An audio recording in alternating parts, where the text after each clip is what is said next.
എല്ലാവർക്കും നമസ്കാരം. ഇന്നിവിടെ ചെയ്യുന്നത് നല്ല ടേസ്റ്റിയും കുറച്ച് വെറൈറ്റിയുമായിട്ടുള്ള ഒരു ബ്രേക്ക്ഫാസ്റ്റിൻ്റെ റെസിപ്പിയാണ്. ഇതിനു വേണ്ടി ആദ്യം തന്നെ ചെയ്യേണ്ടത് കുറച്ച് ചവ്വരി വെള്ളത്തിലിട്ട് വെക്കുക എന്നുള്ളതാണ്.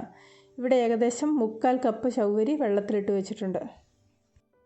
രാവിലെ ബ്രേക്ക്ഫാസ്റ്റ് ഉണ്ടാക്കാൻ വേണ്ടിയിട്ടാണെങ്കിൽ രാത്രിയിൽ ഉറങ്ങുന്നതിന് മുമ്പ് ചവ്വരി ഇതുപോലെ വെള്ളത്തിലിട്ട് വെക്കാം. വൈകുന്നേരത്തേക്ക് ഉണ്ടാക്കാനാണെങ്കിൽ രാവിലെ ഇതുപോലെ വെള്ളത്തിലിട്ട് വെച്ചാൽ മതി. അടുത്തതായിട്ട് ചെയ്യേണ്ടത് ഇതിലേക്ക് ഒരു ചെറിയ ഉരുളക്കിഴങ്ങ് ഗ്രേറ്റ് ചെയ്ത് ചേർത്ത് കൊടുക്കാം. 1-2 പച്ചമുളക് ചെറുതായിട്ട് മുറിച്ചതും കൂടെ ചേർത്ത് കൊടുക്കാം. 1/2 സ്പൂൺ ജീരകം ചതച്ചതും കൂടി ഇതിലേക്ക് ചേർത്ത് കൊടുക്കുന്നുണ്ട്. ഓരോരുത്തരുടെയും ടേസ്റ്റിനനുസരിച്ച് കറിവേപ്പില ചെറുതായിട്ട് മുറിച്ചതോ മല്ലിയില ചെറുതായിട്ട് മുറിച്ചതോ ചേർത്ത് കൊടുക്കാം. ഞാനിവിടെ കുറച്ച് മല്ലിയിലയാണ് ചേർത്ത് കൊടുക്കുന്നത്. ആവശ്യത്തിനുള്ള ഉപ്പും കൂടെ ചേർത്ത് നന്നായിട്ടൊന്ന് കുഴച്ചെടുക്കാം. ചേർത്തിരിക്കുന്ന ചേരുവകൾ ഈ ചവ്വരിയിൽ നന്നായിട്ടൊന്ന് മിക്സ് ചെയ്ത് കിട്ടണം. ഇപ്പോൾ ഇവിടെ ചേർത്തിരുന്ന ചേരുവകളൊക്കെ നന്നായിട്ടൊന്ന് കുഴച്ചെടുത്തിട്ടുണ്ട്. അടുത്തതായിട്ട് ഇതിലേക്ക് ചേർക്കേണ്ടത് കുറച്ച് ഉരുളക്കിഴങ്ങ് പുഴുങ്ങിയതാണ്. ഞാനിവിടെ 2 ഉരുളക്കിഴങ്ങാണ് ഇതിന് വേണ്ടിയിട്ട് എടുത്തിരിക്കുന്നത്. ഇതൊന്ന് ഗ്രേറ്റ് ചെയ്ത് ഈ കൂട്ടിലേക്ക് ചേർത്ത് കൊടുക്കാം. ഉരുളക്കിഴങ്ങ് ഒന്ന് പൊടിച്ചെടുത്താലും മതി. പൊടിച്ചെടുക്കുകയാണെങ്കിൽ ഒട്ടും കട്ടയില്ലാതെ പൊടിച്ചെടുക്കണം. ഇപ്പോൾ ഇവിടെ എടുത്തു വെച്ചിരുന്ന ഉരുളക്കിഴങ്ങ് മുഴുവൻ ഇതിലേക്ക് ഗ്രേറ്റ് ചെയ്ത് ചേർത്ത് കൊടുത്തിട്ടുണ്ട്. അടുത്തതായിട്ട് ചേർത്ത് കൊടുക്കേണ്ടത് 1/2 കപ്പ് അരിപ്പൊടിയാണ്.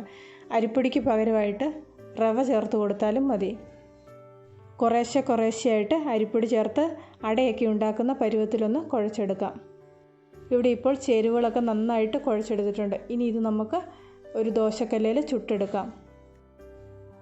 ഇതുപോലെ കുഴച്ചെടുക്കുമ്പോൾ ബാറ്റർ കുറച്ച് ലൂസാണെന്ന് തോന്നിയിട്ടുണ്ടെങ്കിൽ കുറച്ചും കൂടെ അരിപ്പൊടിയോ റവയോ ചേർത്ത് കൊടുക്കാം. ഇവിടെ ഇപ്പോൾ ഞാൻ ചേർത്തിരിക്കുന്ന ചേരുവകളൊക്കെ കറക്റ്റ് അളവിലാണ്.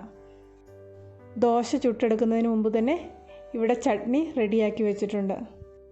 ഇതുപോലെയുള്ള ബ്രേക്ക്ഫാസ്റ്റ് ഉണ്ടാക്കുമ്പോൾ ചെറിയ ചൂടോടുകൂടെ കഴിക്കുന്നതാണ് നല്ലത്. ഇത് ഓരോന്നും ഉണ്ടാക്കിയെടുക്കുന്ന സമയത്ത് തന്നെ കഴിക്കുന്നതിനാണ് കൂടുതൽ ടേസ്റ്റ്. ദോശക്കല്ലിൽ ഡയറക്റ്റായിട്ട് പരത്തി ചുട്ടെടുക്കാൻ പ്രാക്ടീസ് ഇല്ലാത്തവർക്ക് ഇതുപോലെ ഒരു ബട്ടർ പേപ്പറിൻ്റെ മുകളിൽ ആദ്യം പരത്തിയതിന് ശേഷം പിന്നീട് ദോശക്കല്ലിലോട്ട് മാറ്റാം. ഇതുപോലെ ബ്രേക്ക്ഫാസ്റ്റിന് വേണ്ടിയിട്ട് കൂട്ട് തയ്യാറാക്കുമ്പോൾ ബാക്കിയുണ്ടെങ്കിൽ നമുക്ക് വൈകുന്നേരം ഇത് ഈവനിങ് സ്നാക്ക് ഉണ്ടാക്കുന്നതിന് വേണ്ടിയിട്ടും ഉപയോഗിക്കാം.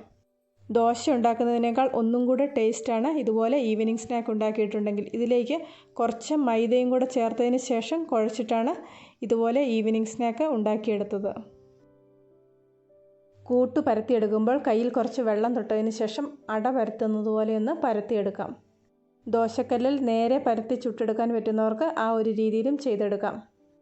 ദോശക്കല്ല് ചൂടാകുമ്പോൾ കുറച്ച് നെയ്യോ എണ്ണയോ ബട്ടറോ എന്തെങ്കിലും തടവിന് ശേഷം അതിന് മുകളിലായിട്ട് ഓരോ ഉരുളകളാക്കി വെച്ച് പരത്തിയെടുക്കാം. ഓരോരുത്തർക്കും അവരവരുടെ ഇഷ്ടത്തിനും പ്രാക്ടീസിനും അനുസരിച്ച് ചെയ്തെടുക്കാം. വളരെ ടേസ്റ്റിയും ഹെൽത്തിയുമായിട്ടുള്ള ഒരു ബ്രേക്ക്ഫാസ്റ്റിൻ്റെ റെസിപ്പിയാണിത്. എല്ലാവരും ഒരു പ്രാവശ്യം ഇതുപോലെയൊന്ന് ഉണ്ടാക്കി നോക്കണം. തീർച്ചയായിട്ടും എല്ലാവർക്കും ഇതിഷ്ടപ്പെടും, പ്രത്യേകിച്ച് ചവ്വരിയുടെ റെസിപ്പി ഇഷ്ടപ്പെടുന്നവർക്ക്. ഇന്നത്തെ ഈ റെസിപ്പി ഇഷ്ടപ്പെട്ടെങ്കിൽ ലൈക്ക് ചെയ്യണം, ഷെയർ ചെയ്യണം. ചാനൽ സബ്സ്ക്രൈബ് ചെയ്യാത്തവർ ആരെങ്കിലും ഉണ്ടെങ്കിൽ സബ്സ്ക്രൈബ് ചെയ്ത് റൈറ്റ് സൈഡിലെ ബെല്ലൈക്കണും കൂടി ഒന്ന് ആക്ടിവേറ്റ് ആക്കാൻ മറക്കണ്ട. പുതിയൊരു വീഡിയോയുമായിട്ട് വീണ്ടും കാണാം.